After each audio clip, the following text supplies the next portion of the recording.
Welcome to the Big Bets on Campus podcast. This is the Group 5 Deep Dive presented by DraftKings Sportsbook. I'm Mike Calabrese, joined by my Action Network co-host Duck. And before we get into everything in Week 11 in the G5 universe, we got to sound off real quick. And beforehand, I had a little something before we started recording. I was firing off on defensive coordinators and offensive coordinators and pace, and it didn't fit. It didn't have a structure. It didn't have a narrative. Whereas Duck sounding off here this week, a little midweek Conference USA farewell in iambic pentameter. Yes, you heard that right, or at least he's going to give it his best shot. He's got a poem for those out there listening. Why don't you take it away? Move us with your lyrics and your poetry here. Yeah, I'm so thankful to say goodbye to weekday CUSA. I really had no other way to say it other than we get to say goodbye to weekday CUSA. No one is more delighted to see you go away. You suckered us in with your tempting appeal. Tuesday, Wednesday action was enough to seal the deal. Kennesaw, Liberty, I bid you adieu. UTEP, Sam Houston, and even FIU. For the calendar has turned past November the 1st, and weekday CUSA, you have proven to be the worst. With baffling coaching gaffes, missed kicks, drop passes, sketchy refereeing, man, I want to kick their asses. You've solidified your spot at the bottom of G5, and now we're off to the conference that makes us feel alive. For action is upon us, and yes, I've shed a tear. I say goodbye to you now, Conference USA, until the middle of next year. Before we get into our bets, let's toss it over to Stuckey. How could he follow up on that? But he's got something in the can recorded already. Stuckey, a quick word from our sponsor, DraftKings. The Big Bets on Campus podcast is sponsored by DraftKings Sportsbook. And in partnership with DraftKings, BBOC listeners get a great offer. Right now, new customers can bet $5 and get $300 back in bonus bets if your bet wins, and 3 months of NBA League Pass. Stay in on the action and use your bonus bets on DraftKings same-game parlays for a shot at an even bigger payout. To get started, use promo code BBOC when signing up with DraftKings. That's code BBOC when signing up with DraftKings for 3 months of NBA League Pass and $300 back in bonus bets if your bet wins. The crown is yours. Thanks, Duck. Now, as we get into our best bets for the week, if you'd like to tail some of the bets that you hear in today's episode, look for the quick slip link in the podcast and video descriptions, or visit actionnetwork.com/betnow. Or even better, sign up for Action Pro, where you'll get immediate notifications when any Action Network expert logs a bet. That's Duck, Stuckey, Colin, myself, everyone on the team across every single sport that we cover. Right now, you can use promo code BBOC20 when signing up for $20 off an annual subscription. So if you don't have Action Pro yet, the best time to do it is right now. Use code BBOC20 to get on board. And with that, it's time to talk best bets here in Week 11. I am still mired in a losing streak, so Duck, you have to take it away here and hopefully get us off to what will be a 4-0 Week 11. Yeah, let's start off. I'm laying it with Oregon State. This is just an absolute spot play to play the Beavers off of back-to-back wins, and the attitude of this defense has completely changed with Rob Akey at the helm. These guys are playing with attitude, flying to the football. 2 games in a row now, allowing less than 300 yards and less than 4 yards per play combined. The Beaver offense is going to have a little fun here, going up against a Sam Houston State defense that is just the absolute worst in Conference USA with a wide margin. These guys just gave up 647 yards against Louisiana Tech, 11 yards per play. It's the worst tackling defense in the country. Sam Houston has been shredded by every team they've played up and down the field. Oregon State's going to score a bunch of points here in this one, similar to what they did against Lafayette. A major fun spot for Oregon State and a major turd spot for Sam Houston. So 19.5, 20, I'm laying it with Oregon State. Yeah, this can be a difficult thing to kind of suss out, where the worst team in FBS is not the 136th best team in America. That's not the way it works. For someone who follows the FCS so closely, you know that there's FCS teams that can play in the 60s or 70s in some of the national rankings, and there's also FBS teams that are barely top 200. How low would you go on Sam Houston? Probably 40th in FCS is about where I'd put them. So they're down there. I mean, they're down there a ways with some of the middling Big Sky teams, or Illinois State. That sort of is where I'd power rate them. They're really, really down. Sorry to any Redbird fans out there catching a stray. That was not my intention when I laid that out. All right, I'm going to go with my best bet here. I'm going to go with UConn, a home dog, catching 9.5. Let's zoom out for a second. Jim Moore Jr., he's been a fascinating story to me. For some reason, in the coaching carousel in the last couple of years, he's flown under the radar. I don't know how much longer that's going to last. But when you look at his career, like Lane Kiffin, he had a famous dad who was a coach, coached in college, coached in the NFL, gave him a bit of a leg up. But he certainly didn't skip any of the steps. He was, after his playing career, he was a GA at the University of Washington, then quality control job in the NFL, then a DB coach for a long time, then a DC for 5 years, finally gets his first NFL head coaching job, takes the Falcons and Mike Vick to the NFC title game. Then from there, nothing more than a 500 coach. Not abysmal, but that wasn't enough for the ownership group there in Atlanta. He gets canned. And then comes his shot at college, where he starts off hot at UCLA, 29-11 in his first 3 years, and then kind of following the NFL script, he's mediocre after that, 17-19, and he gets canned. So this was the job, really, to say, hey, you had UCLA on the verge of being a top 10 team at the very height of your coaching job there in Los Angeles. Can you build from nothing and show that you deserve a second chance, to be able to have kind of a renaissance in your career? Before he arrived at UConn, they were nothing. Actually, they were less than nothing. When you look at, it's the scene from Moneyball. There's good teams, there's bad teams, there's 100 feet of shit, and then there was UConn football. Because they were 4-35 in their previous 39 games before Moore showed up. And for some reason, I think people forget that, where they look at, some of his seasons. I think one, he went 6-7. They're like, oh, that's not very good. That's great for UConn. They are on a recruiting island out in New England. There's really no pipeline to get there in terms of, poaching recruits, paying recruits. It's a basketball school. And then all of a sudden, what has he done? He's got them on the verge of winning 9 games again this season, which would be the second straight year of that. And also, they're undefeated in regulation this year. So I think this UConn team and Moore Jr. is an underrated story. They're 5-3 as a home dog under Moore since he arrived, with 3 outright upsets. And to keep it simple, the Duke defense can stop the run, but they can't stop the pass. We all saw it last week against Clemson. UConn first in havoc avoidance in the entire country. So they always stay ahead of the sticks. They're 28th in pass EPA, and there's a balance between quality drives and explosives. They're both in the mid-30s there. So they can score quickly or they can march the ball down the field. Fignano is having, let's just say what it is at this point, an absurd season.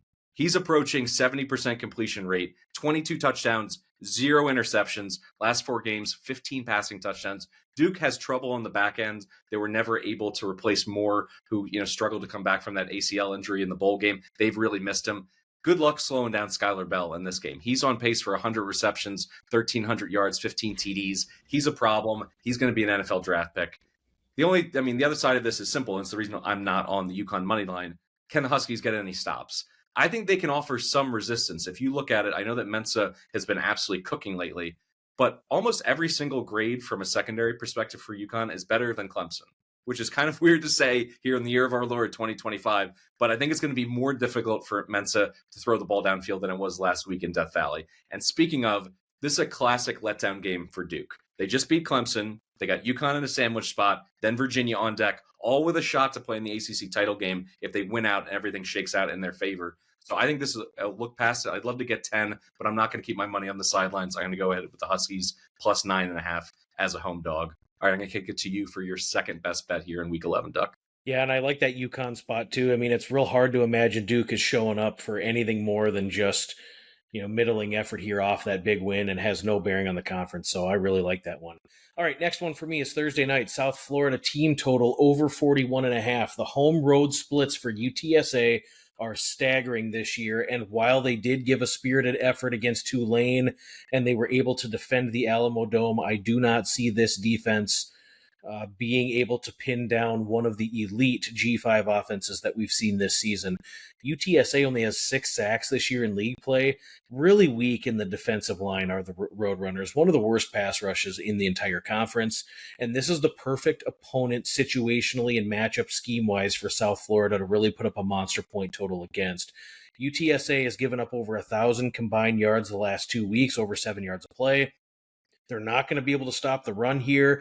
And so then what will USF do? Their offense works best when they're able to gash right between the center and the guard, pop you for 6-7 yards at a time, and then they run play action off of it, and they find guys wide open right down the middle. That will likely be what we see here. There's a chance that Chaz Nimrod is coming back, which will help boost the receiver room for South Florida. And then another part of the handicap here, there is a major, major chance that USF is going to find themselves in tiebreaker scenarios in the conference, and margin of victory is going to matter for the computer rankings. Golish has never been shy about pouring it on at home, and I would expect this offense to be absolutely lights out this week. I think they'll be close to putting up a 50 spot here. So team total is over 41.5. I like that number. I'm taking the over. I'm going to throw in my 2 cents real quick. This is out of my 2-minute drill.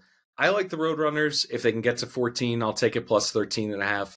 You nailed on all the points. Their defense has been dreadful this year. And essentially, it's just because you can't have it happen every single year in the portal where your best defensive player leaves and gets paid to go play for a Power 4 program. Eventually, that catches up to you, which it has for the Roadrunners.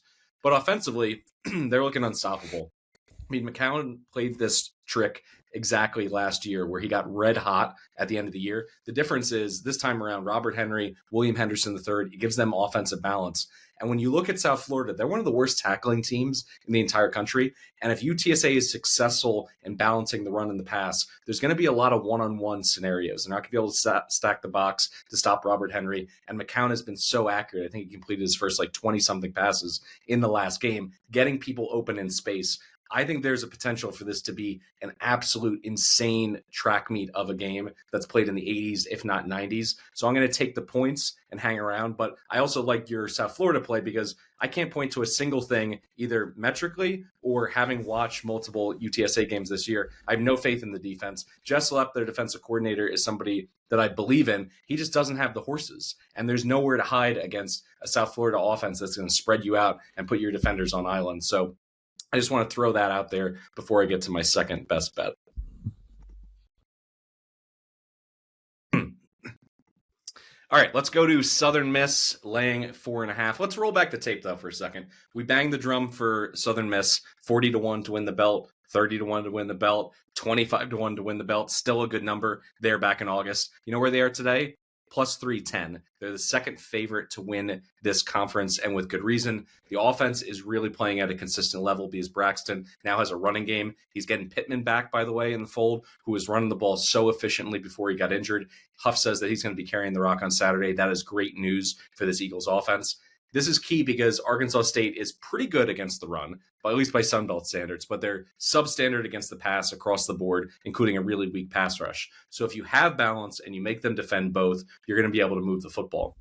Now, Arkansas State, on the other side of things, offensively, they've just not been impressive to me in belt play. Against UL Monroe, against South Alabama, Georgia Southern, Troy, they averaged just 22 points in those games. Yes, they got to 31 against Texas State. That's one of the worst defenses in the Sun Belt, with 21 of those points, by the way, coming in a frantic fourth quarter. So the issue is pretty simple when I look at the Red Wolves. They can't run the ball at all without Cross, getting injured earlier in the season. They don't have any pop on the ground. So this goes like this, in my opinion. If they're one-dimensional, you're up against a USM pass, defense that is efficient. I think their offense will be able to get to 28 points.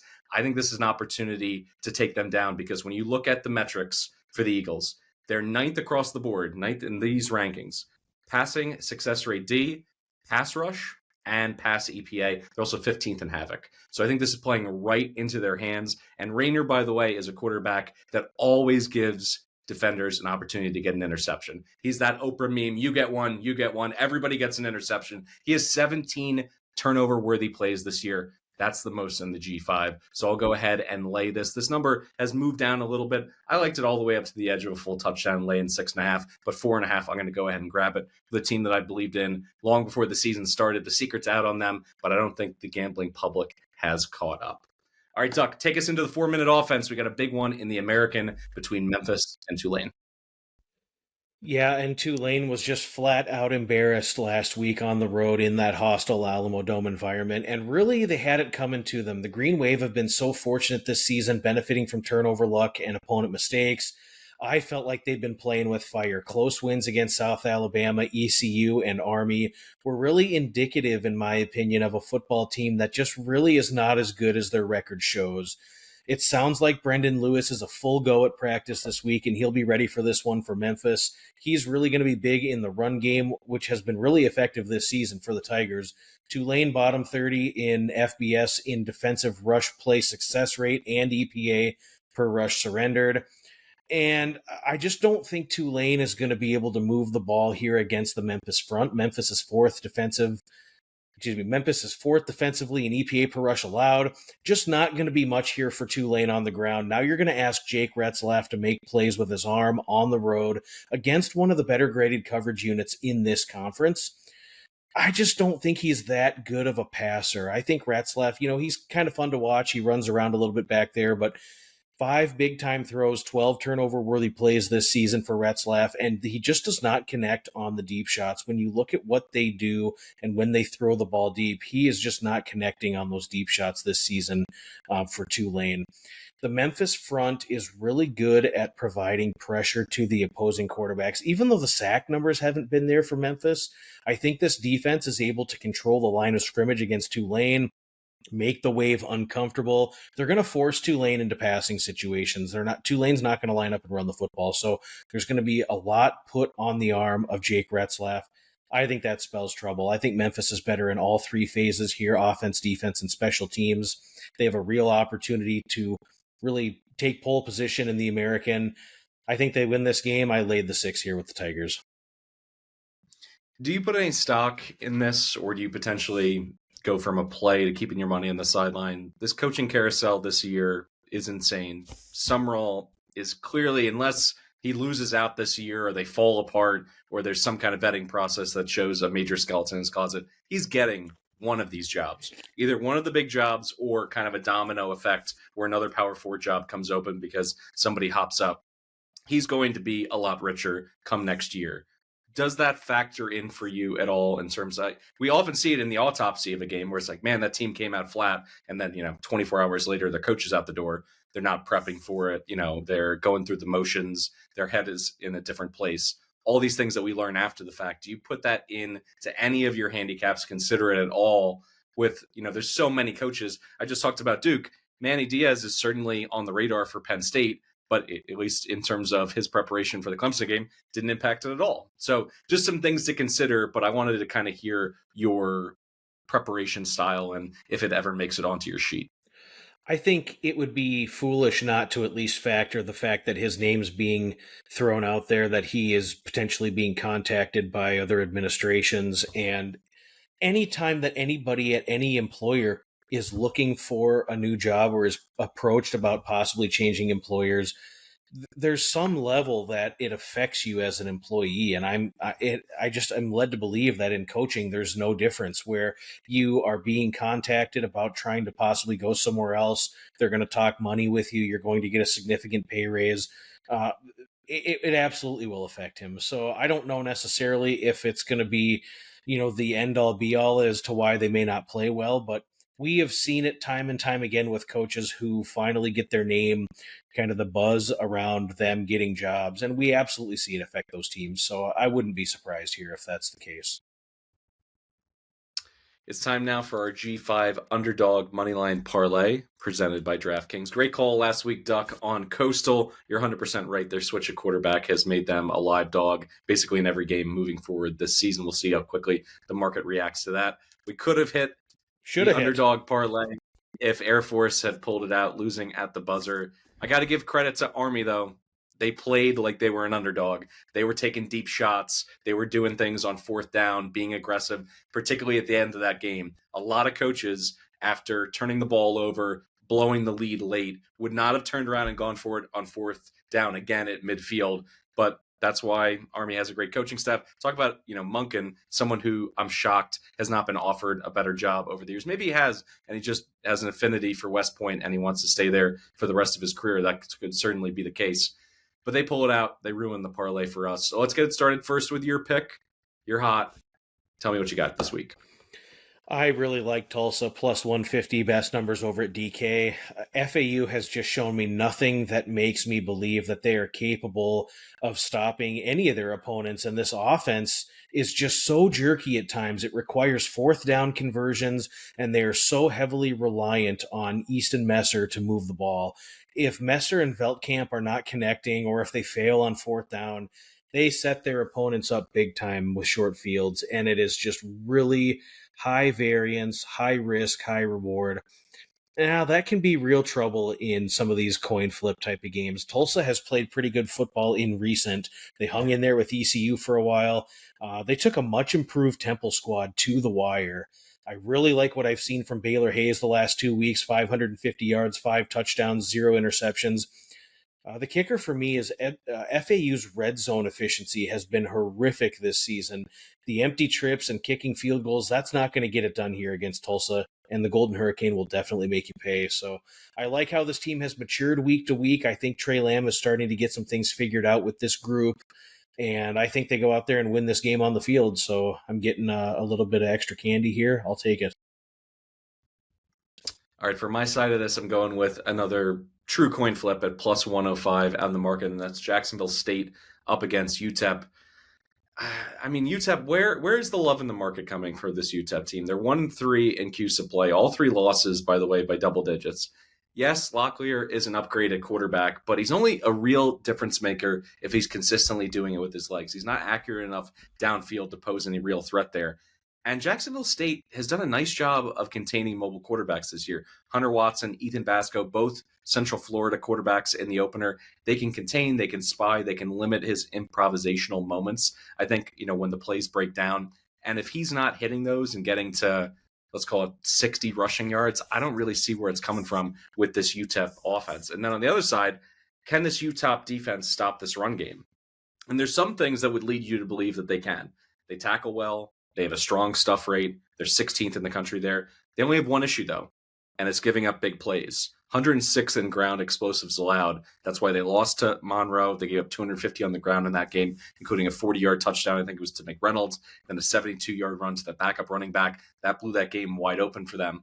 Cam Cook, on the other side of this, that's the scariest man that you can face in Conference USA. He leads the nation in rushing. He also leads the nation in yards after contact and broken tackles. So in terms of their one bugaboo, like if they could put it up on the chalkboard, it's like as long as we don't have a super explosive guy who breaks a lot of tackles and has a lot of breakaway runs, then we're safe. Cam Cook is walking through that door. I'll stick with the Cox here. I'll take him outright to win.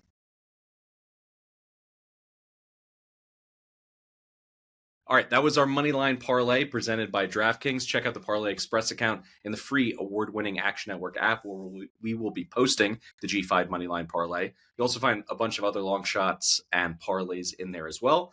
You can also find the quick slip link in the podcast and video descriptions or visit actionnetwork.com/betnow to find and tail some of the bets we've discussed thus far in the episode. All right, it's 2-minute drill time.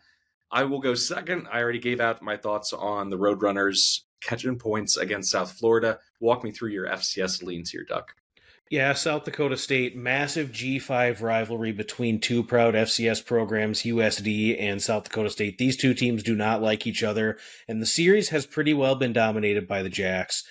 SDSU humbled, embarrassed, ashamed last week after losing to Indiana State as 31.5-point favorites. It was not good. These guys are pissed.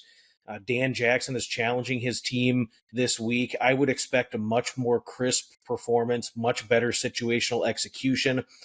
The Coyotes are off an impressive win against North Dakota last week, but this team is really going to struggle here to run the football, and their passing attack is not nearly talented enough to throw them out of trouble or to play from behind. USD is much softer in the trenches than we've come to know and love from the Yotes. SDSU is going to win this game. Anything under a touchdown, we're good there. Next one, Robert Morris and Wagner. Projected total is 44.5. Both these teams are run heavy and operate at an extremely slow pace. I would expect we see a ton of early down rushing, first and second down runs. Very, very few explosive plays here on the ground or through the air from both of these offenses. And both of these defenses will have the significant upper hand against the opposition. Anything with a number of 40.5 or higher, we're going to go to the under. Last one, Jackson State. Projected spread is 26.5. Just an absolute fade of Mississippi Valley State, who's given up 40 points per game in each of their last 3 against FCS competition. This secondary is one that is getting torched on the frequent. And Jackson State quarterback Jacobian Morgan, an absolute excellent football player at this level, a name to know, a guy that's going to throw the ball all over the field against the Delta Devils. Jackson State should put up 45 to 49 points, and Mississippi Valley will not be able to keep up. If we're laying anything under 31 when these lines come out, I'm going to hit Jackson State. Time for the rest of my 2-minute drill after UTSA catching. Hopefully it lands on 14 by the time you're listening to this. I'm going to go Georgia Southern App State over 62.5. Georgia Southern, App State, 62.5. Georgia Southern, worst run defense in the belt, still lousy against the pass, and they're facing a passing team that goes at a NASCAR tempo. App State, defensively on the other side of things, they can't stop the run.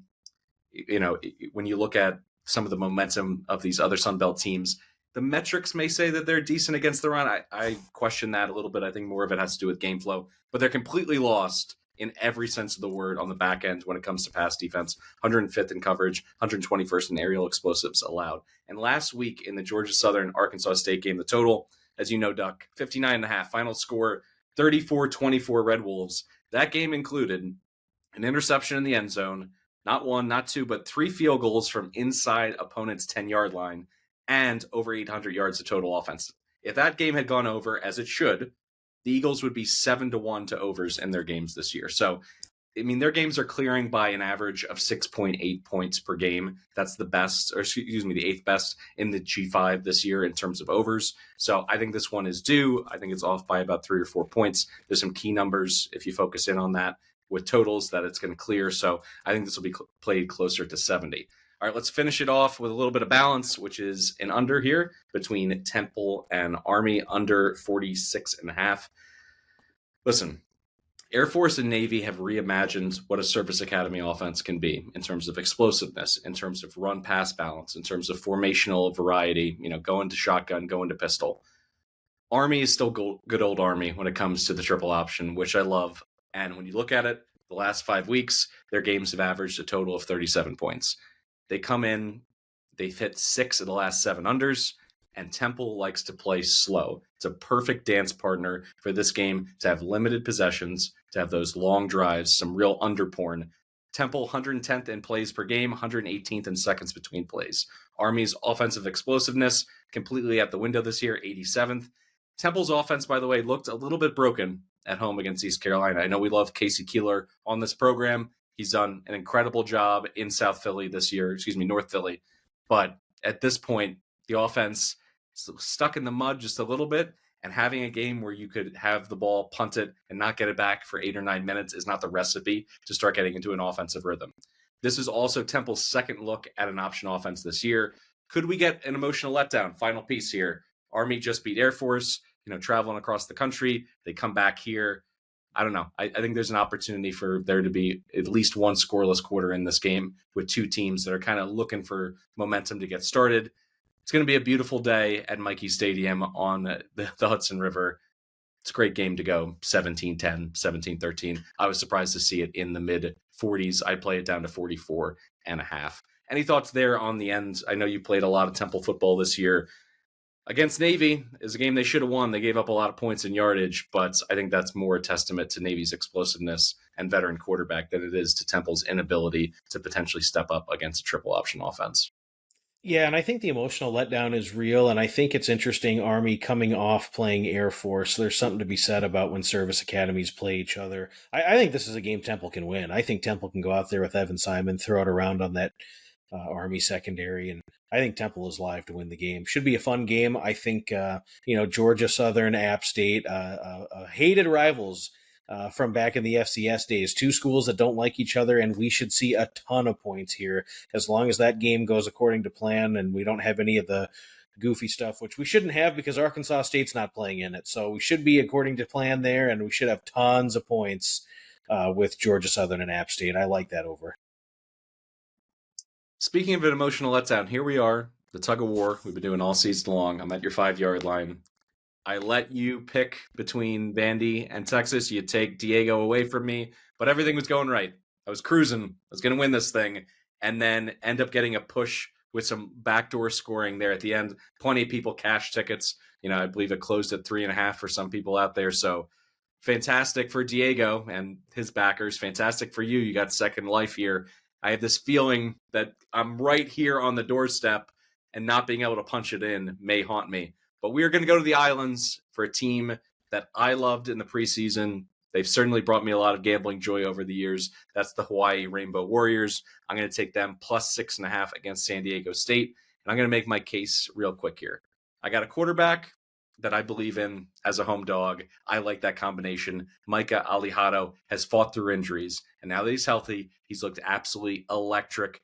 Last 4 games, get ready for his average. 385 yards per game through the air with 3 passing TDs per game. With this receiving core healthy, it's pick your poison time. And leaving Jackson open, that guy is you just throw it up, jump ball it. He's going to get it, particularly in the end zone. All of a sudden, Alejado is looking like the chosen one that he was built up to be coming into the season. They already have bowl eligibility. Even when they're losing, they're going down swinging.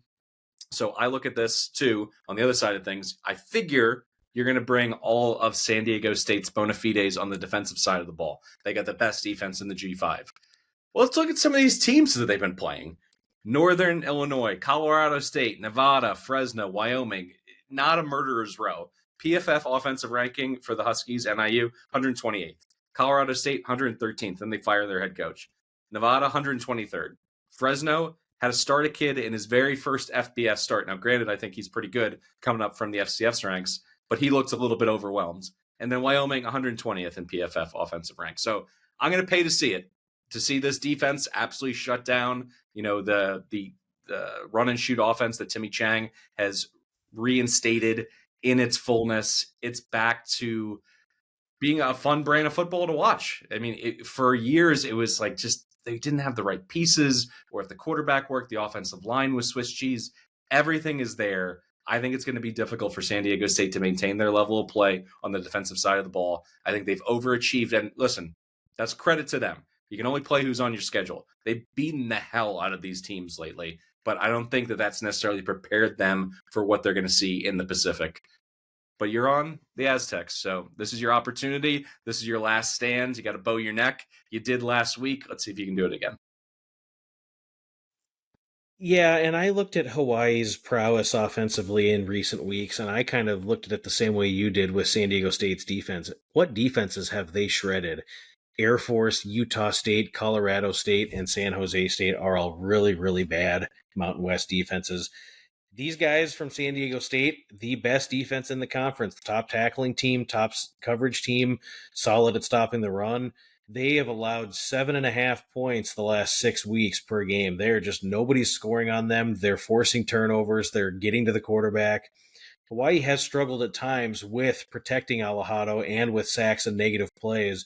And if anyone can thwart this offense, it's the Aztecs. After playing those 4 Charmin soft defenses, I think Hawaii is really going to be up against it offensively. Hawaii struggled in recent games stopping the run. I think San Diego State will get that ground game going. I think they will outpossess Hawaii. I think they will play the field position game like they have in their last several games this year. And I just think that this is going to be a slow burning grinder. I think it'll be very similar in nature to how Hawaii's game against Fresno State looked. And San Diego State's the best team in the Mountain West. They're going to win this league. They're going to win this game, and I'm getting under a touchdown. I'm going to take the Aztecs here. All right, that'll do it for today's episode of the Group of 5 Deep Dive under the Big Bets on Campus banner presented by DraftKings. Thank you so much for tuning in. Don't forget to download the free award-winning Action Network app and leave us a 5-star rating and review wherever you listen. It's been long overdue. I'm going to go ahead and pull up one of the 5-star reviews. We're going to give out a $25 future. So let's take a look here. All right, big winner is Marlin's Woman. This pod has made me so much better betting college football. Group of 5 is really essential if you're serious about making money. The analysis is very clear and makes sense. Very good for people new betting and for anyone who wants to understand it in greater depth. So Marlin's Woman, if you're listening, reach out to me over on Twitter at East Breeze, and I will get you hooked up with a free $25 future. you want to bet on a parlay this weekend, whatever you want to do, just want to keep the money in the gambling universe, happy to help you out there. And we're going to keep doing this throughout the entire season. So please keep hitting us up with those 5-star reviews. It helps us so much in terms of our reach, in terms of people scrolling through looking for a new sports podcast. They're going to gravitate to those that have lots of reviews and lots of 5-star reviews. Also, go ahead and remember to tail some of the bets that we've talked about in this episode, and you can do that by following the quick slip link in the episode description. You can also go to actionnetwork.com/betnow. If you haven't already, please subscribe to our YouTube channel, search for BBOC, and you'll be able to have access to all of our tape shows, as well as getting reminders for our live show every Saturday at 10:30 Eastern. Thanks for listening to the Big Bets on Campus podcast, and best of luck with all your bets.